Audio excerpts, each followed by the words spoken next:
everybody, I'm Tom Vasel, and today we're taking a look at 6 party games. I'm a big fan of party games, although I find that many party games aren't very good, but I'm always looking for the next great party game. Well, how do these 6 stand up? We're going to run the gamut here a bit, so we're going to take a look at them one at a time. We'll go from the biggest to the smallest. Here we go. Don't Fall For It is a trivia game from Big Potato Games, but it also involves a cube tower. What? Cube towers are pretty fun. You drop cubes in and see what cubes fall out at the bottom. And this game also has basically trivia questions with 10 answers. 5 are right, 5 are wrong. Let me show you. In this game, you're going to have a category, and I'm not showing you the answers of these, but each category has 10 answers. I'll show you one. So for example, here is spiders. 5 of these are actual spiders and 5 are not. And each team is going to take turns. So maybe on my turn I go, I'm pretty sure huntsman spiders are a real thing. It is. Yay. And then the other team says, the Goody sapphire ornament. That sounds so weird, it must be correct. It is. Back to me. The Vindashian creeper. No, that one is not correct, so it shows pink. I need to pull a pink stick out of the tower. No cubes fell at the bottom. I am safe. And you just keep doing that till you get all 5 correct answers, then you go to the next one. But as you pull sticks out of the tower, cubes will start falling. The more you pull out, the more cubes are going to fall out. The tower itself has different sticks on that go through it. You can see it shows you they all kind of form like a pinwheel assortment inside. The first team to get 11 cubes loses, and the other team is the winner. That's how you play. The tower could be better quality. This is Big Potato Games. Their stuff is pretty low quality for the most part. But it still works okay. Is it random how many cubes fall out? Yes. Do sometimes you pull a stick and a ton fall out and the game's over? Yes. And that keeps me from loving the game. But I do like the questions a lot. I think the questions are fun. We had one where, which of these are actual names of Dr. Seuss books? Which of these are video games with Mario in it? Which of these are types of bears? And usually when you do it, you'll be like, that, yes, that sounds legit, but is it? That sounds completely wrong.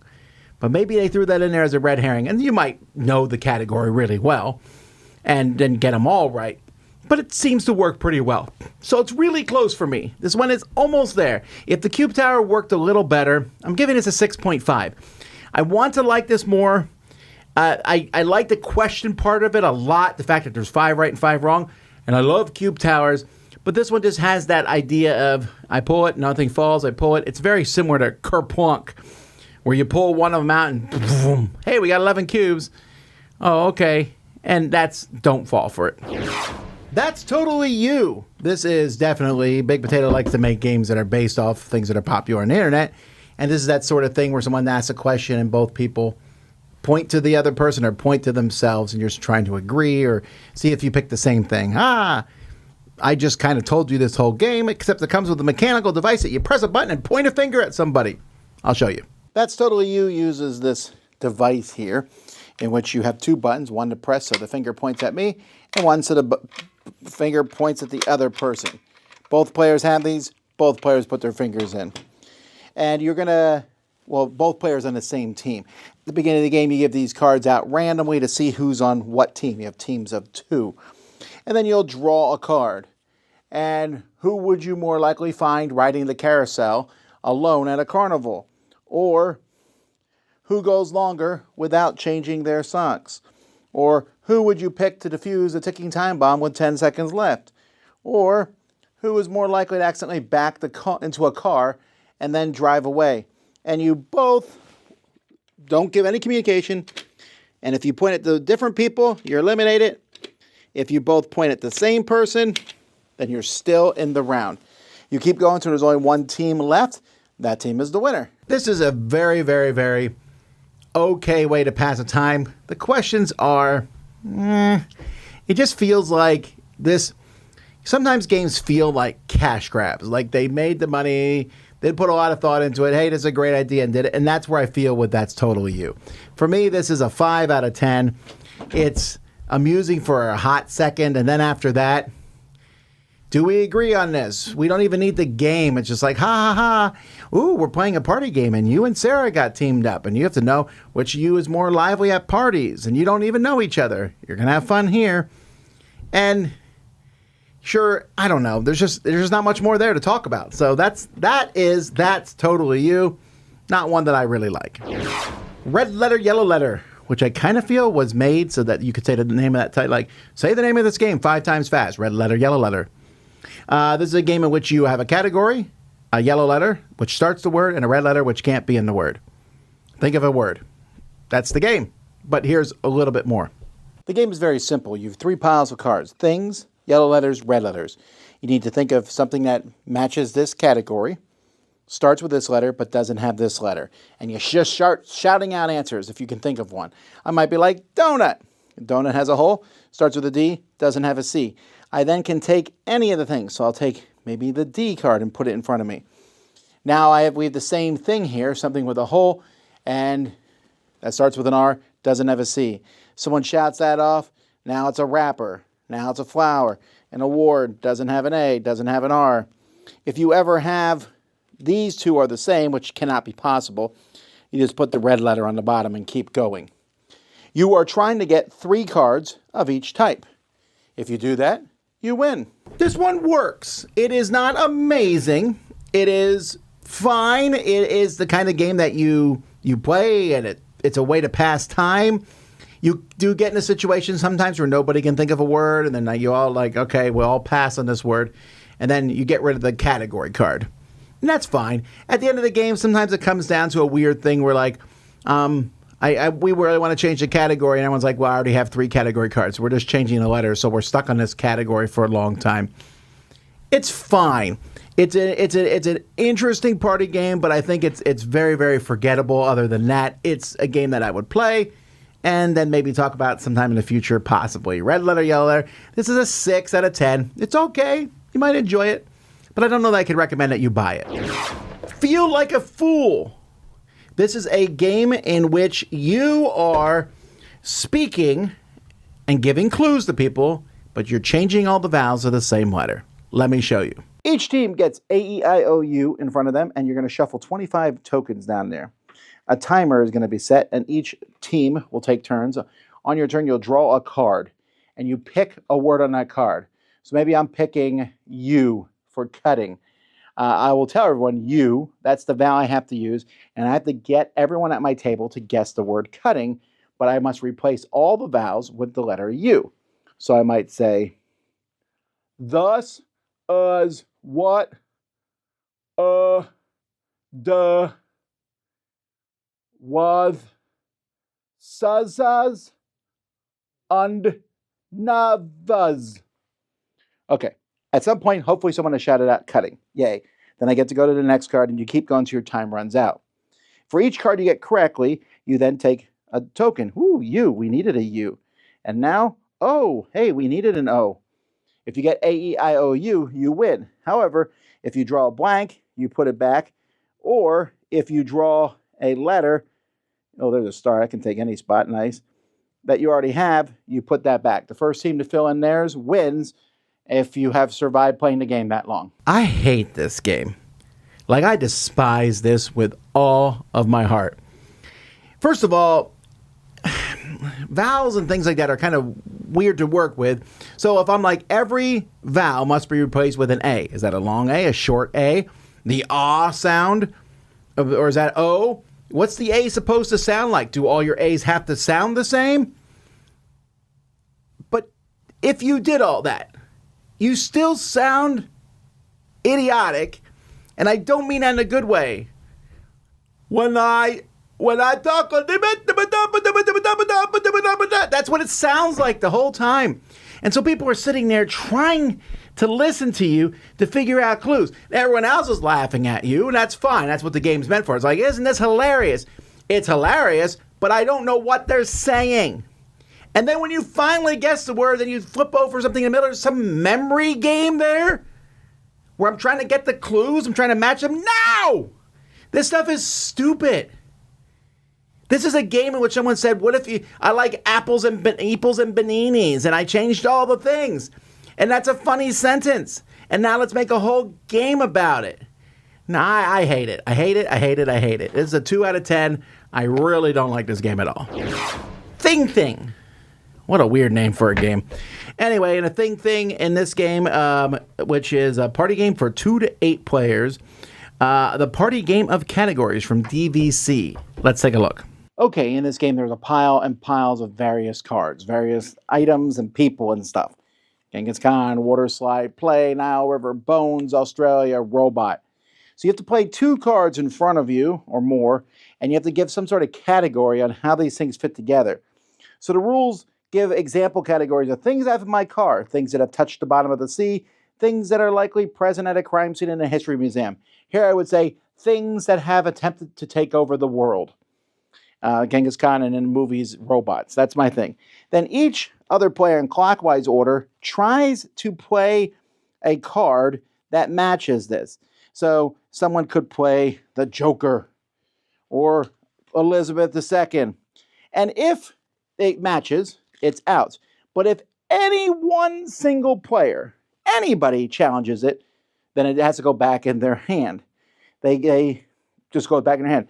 If you do play a card, though, the person who played the category has to then take another card from the pile into their hand for each card played. And that's kind of it. If you run out of cards completely, then you're out of the game. That's good. The last person who's still in the game gets last place, and they are the sole loser. Now, the rules for this game are very, very short, including rules on saying, like anything can be overruled. You're expected to be good judges. And then they have a rule here that I don't understand at all. And in fact, they don't really clarify exactly how a round works. So this is done to the best of my ability. I really don't understand the production of this game at all. I mean, they like, if you open the box, like, here's how to play 2 cards and describe the category that includes them. It can't be meta. They're like, okay, we're gonna have some rules here.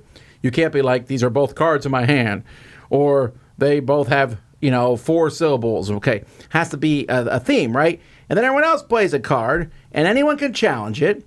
And if someone plays a card, I draw a card. So I might play 2 cards and end up drawing 4, which, by the way, makes the game last forever. So you want to play a bunch of cards. And if you only have 1 card, you don't have a good category, you draw a card and pass. Fine. So there's a bunch of idiotic stuff here. The way the rules are written is not good. The fact that anybody at the table can challenge at any time and cancel a card. They're like, well, just don't be a jerk about it. Are you kidding me? Because I'm not going to think I'm a jerk. I'm going to be like, that definitely doesn't fit the category. Anybody can call it out. Are you insane? You want people to argue. That's a terrible rule that any one person can cancel something. But also, the game encourages you just to make up the most idiotic, crazy category that you can, that only those 2 objects will fit into, so that nobody can play a card. Because if you make your category fun, like things that you find on the bottom of the ocean, for all you know, everyone has a card like that in their hand, and then you draw more cards. And then the fact that the game has 1 loser? No, you're all losers. You all chose to play this game. I wanted to like this game. They picked a lot of interesting words in the cards, but I'm like, okay, both of these objects are orange at the top of them, or what? It just, and you'll sit there for the longest time in a fun party game where they try to think of a category that only 2 of their cards in, so that no one else can play cards and they draw more to their hand. Or I'm done. This is not worth my time. I don't really like Thing. It just feels like a mess of a party game. 3 out of 10. What's the best thing? What a dumb name. Okay, but it's a card game about ranking random stuff. There's a lot of ranking party games out there, and some of them are games I like quite a bit, so let's take a look at this one. In this game, you'll have a pile of category cards. They are 2-sided, and you'll put 3 of them out like this, and then you'll have the sign that says best and worst. Everyone's going to get a rating card randomly to their hand, which is a random number from 1 to 10. On my turn, I'll take this token just to remind me, everyone, that I can't talk, and I'll put my rating with one of these. So maybe for cartoon characters, I'll say Scrappy-Doo. And then everyone else will take this and decide where they're going to put it from best to worst. Now, the first one doesn't matter. It's kind of in the middle. But then after that, a new thing will come down. I will get a new rating card. The next person looks at their number, and it might say superpowers. So they'll say very strong. And then everyone has to decide, is very strong better than Scrappy Doo? So maybe they say that it is. And then the next person with their rating picks sauces and condiments, and they say barbecue sauce. So you're like, it seems like that might be the best one out there. And then the next person says action Marvel movies with movie genres. Some people say, oh, that one's probably the best, maybe so far of all the ones we got. And then the next person on theirs says Dalmatian. And they put it with the zoo animals. And people go, well, maybe that goes here. I'm not sure. So they have all these. Now, once 5 of them are out on the table, you're going to flip them over and see what the numbers are. 9, 8, 2, 5, and 2. So 1 is in the wrong order. We take that one out. The rest are in the right order. And so then we lose a life point. We have 4 life. In round 2, you have to make the line 8 cards long. And in round 3, you make the line 10 cards long. And you have to get through it without losing 4 life. That's how you play. Okay, there's a few things that are a knock against this one. This is a big potato game, and so the quality is pretty low. But it is very portable and small, and there's a decent amount of cards in here, despite, they're double-sided. It works well. Now, I want to be clear. I am involved with another game called Edo, which I think does this better, where you have numbers from 1 to 100, and everyone's in the same category. I think that's one of the best party games ever made. This is similar to that. This is also similar to a game called Wavelength and other things like that. It's just not high quality. The different categories is fine, although sometimes it's hard to remember, okay, this, because the words and things themselves aren't out there. So when I put out a card, I'll be like, this is Superman for the best superhero, going against pepperoni for a pizza topping, going up against lettuce for foods to eat in a theater. And everyone's trying to remember that stuff and put it in order. And it is funny, and it works well. It's just a little clunkier, like I said, and not good quality. So that's the only reason I'm giving it just a 7. I think it's a fine little game. I just think there's other games that do it better and smoother. But if you can get around that, this does lead to some fun things as you go through the categories, like choose a category, sea creature, and what creature, a sea creature is a 5 out of 10. I don't know, a trout? Not even in the sea. That's not very useful. A clownfish? No, it's probably an 8 or 9 out of 10, right? So it does promote that sort of discussion and a lot of fun. The cover looks like you'd buy this at the 5 and Dime store, but it could be higher if it just looked better. But that's what's the best thing, 7 out of 10. All right, well, 6 party games. Some of them you can tell I'm not big fans of. Others are fine. I'm always looking for that next best party game. I don't think the next best one's here. Like, what's the best thing is the one I like here the best. But hey, maybe you love some of these party games. Let me know in the comments. Tell people what I'm wrong about. Or if you agree with me, let me know that also. Either way, thanks so much for watching. Until next time, I'm Tom Vasel, and these are 6 party games.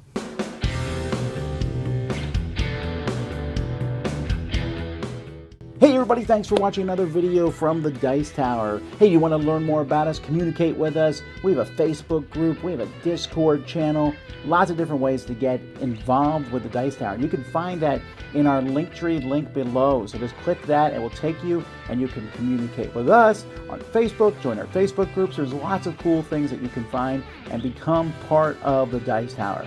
Thanks so much for watching. I'm Tom Vasel.